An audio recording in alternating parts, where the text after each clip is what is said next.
Bom dia, estamos no dia 103 de leitura da Bíblia. Começaremos com Atos, capítulo 4, versículos de 1 a 22.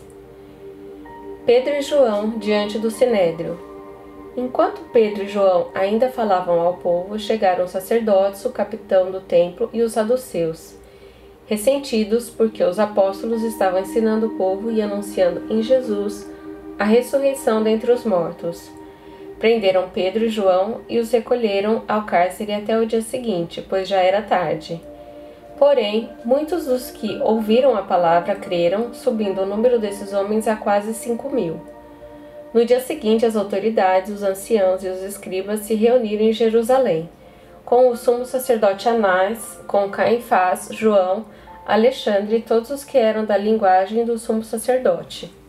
E colocando os apóstolos diante deles, perguntaram: com que poder ou em nome de quem vocês fizeram isso? Então Pedro, cheio do Espírito Santo, lhes disse: autoridades do povo e anciãos, visto que hoje somos interrogados a propósito do benefício feito a um homem enfermo e do modo como ele foi curado, saibam os senhores todos e todo o povo de Israel que, em nome de Jesus Cristo Nazareno, a quem vocês crucificaram e a quem Deus ressuscitou dentre os mortos, sim, em seu nome é que está curado na presença de vocês. Este Jesus é a pedra que vocês, os construtores, rejeitaram, mas ele veio a ser a pedra angular. E não há salvação em nenhum outro, porque debaixo do céu não existe nenhum outro nome dado entre os homens, pelo qual importa que sejamos salvos.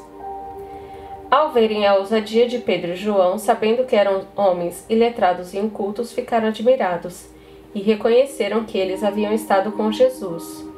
Vendo que o homem que havia sido curado estava com eles, nada tinha a dizer em contrário, e mandando-os sair do sinédrio, discutiam entre si, dizendo: que faremos com estes homens? Pois todos os moradores de Jerusalém sabem que um sinal notório foi feito por eles, e não o podemos negar. Mas para que não haja maior divulgação entre o povo, vamos ameaçá-los para não falarem mais deste nome a quem quer que seja. Chamando-os, ordenaram-lhes que de modo nenhum falassem nem ensinassem no nome de Jesus. Mas Pedro e João responderam: os senhores mesmos julguem se é justo diante de Deus ouvirmos antes aos senhores do que a Deus. Pois nós não podemos deixar de falar das coisas que vimos e ouvimos. Depois, ameaçando-os mais ainda, os soltaram, não tendo achado como os castigar por causa do povo, porque todos glorificavam a Deus pelo que tinha acontecido. Ora, o homem em quem tinha sido operado esse milagre de cura tinha mais de 40 anos de idade. Deuteronômio, capítulo 19. As cidades de refúgio. Quando o Senhor, seu Deus, eliminar as nações cuja terra dará a vocês, e quando vocês desalojarem essas nações e morarem nas cidades e nas casas deles, separem 3 cidades no meio da terra que o Senhor, seu Deus, dará a vocês, para que dela tomem posse.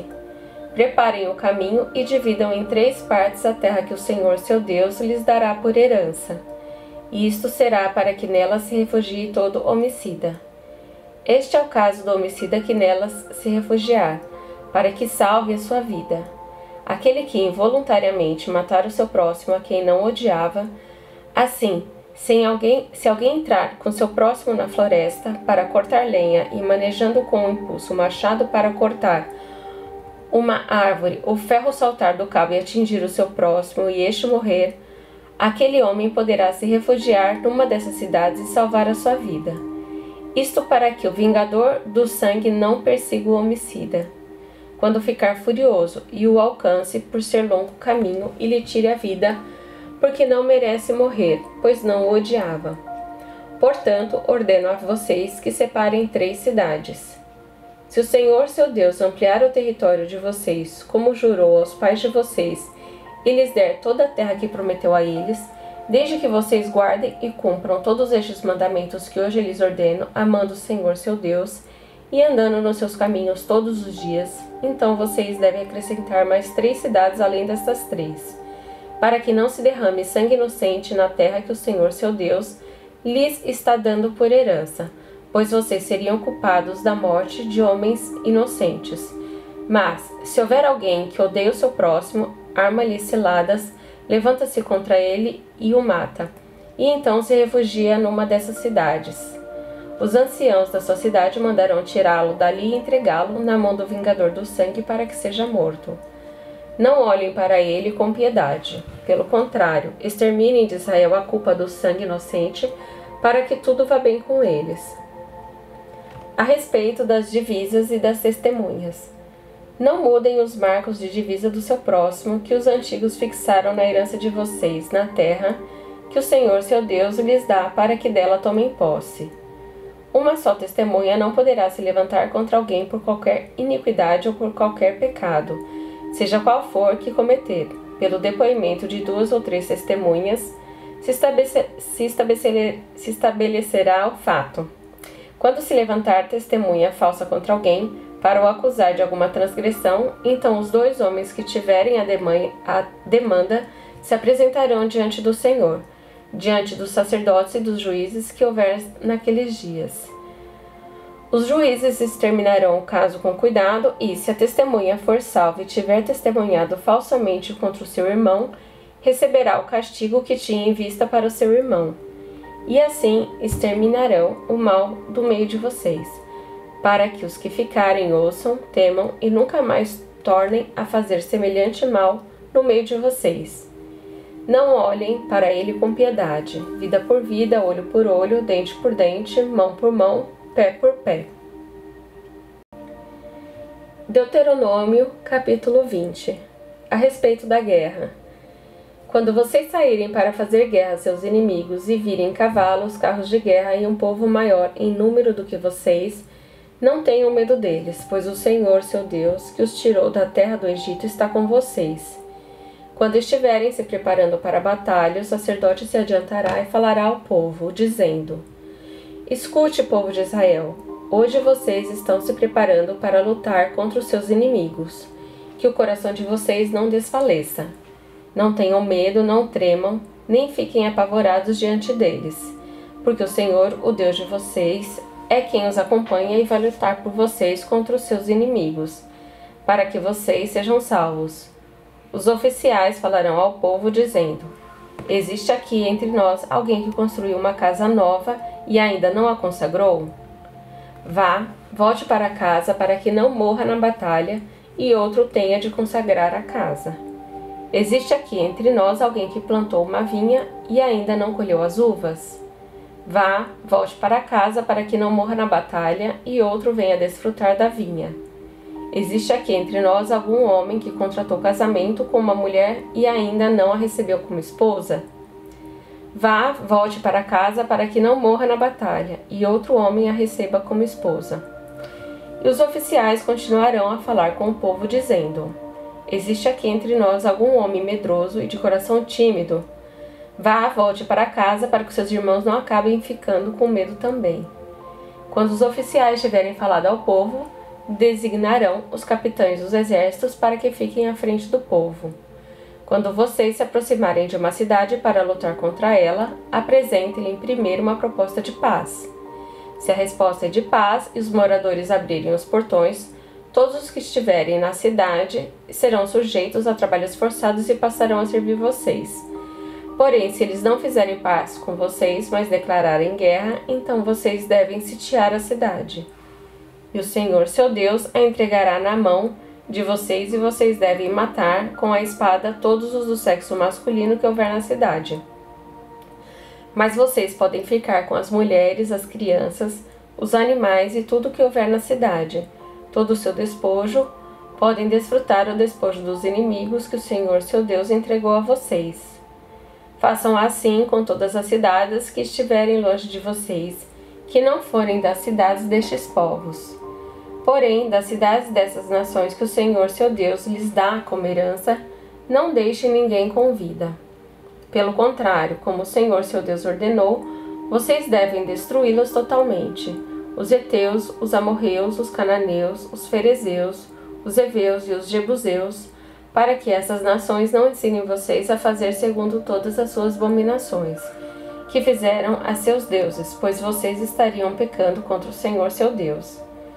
Quando sitiarem uma cidade por muito tempo, lutando contra ela para tomar, Não destruam as árvores, cortando-as como um machado, porque vocês podem comer dos seus frutos. Por isso, não cortem as árvores. Será que as árvores do campo são pessoas para que sejam sitiadas por vocês?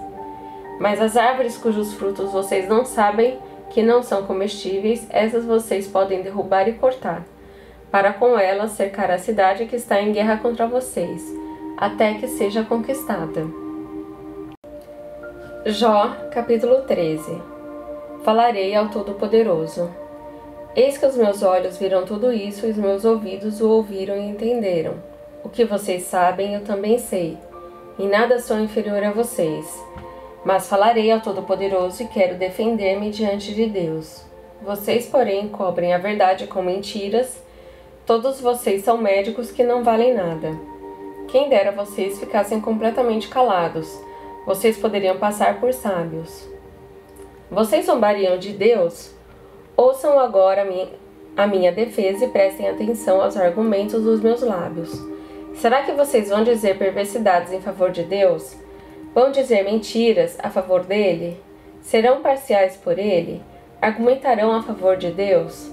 Por acaso seria bom se ele os examinasse, ou vocês zombariam dele como zombam das pessoas? Ele certamente os repreenderá se o oculto forem parciais.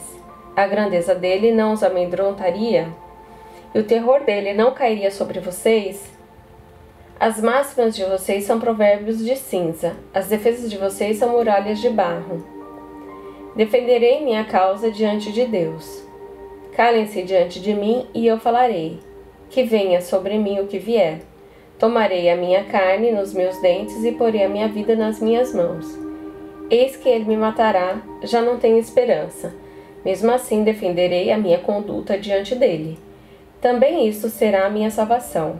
O fato de um ímpio não comparecer diante dele. Ouçam com atenção as minhas palavras e escutem a minha exposição.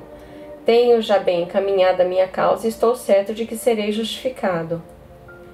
Ó Deus, por que me consideras teu inimigo? Quem há que possa entrar em litígio comigo? Se houver, eu fico calado e morro. Concede-me somente duas coisas, ó Deus, e assim não me esconderei de ti. Tira a tua mão de cima de mim e não me amedronte o teu terror.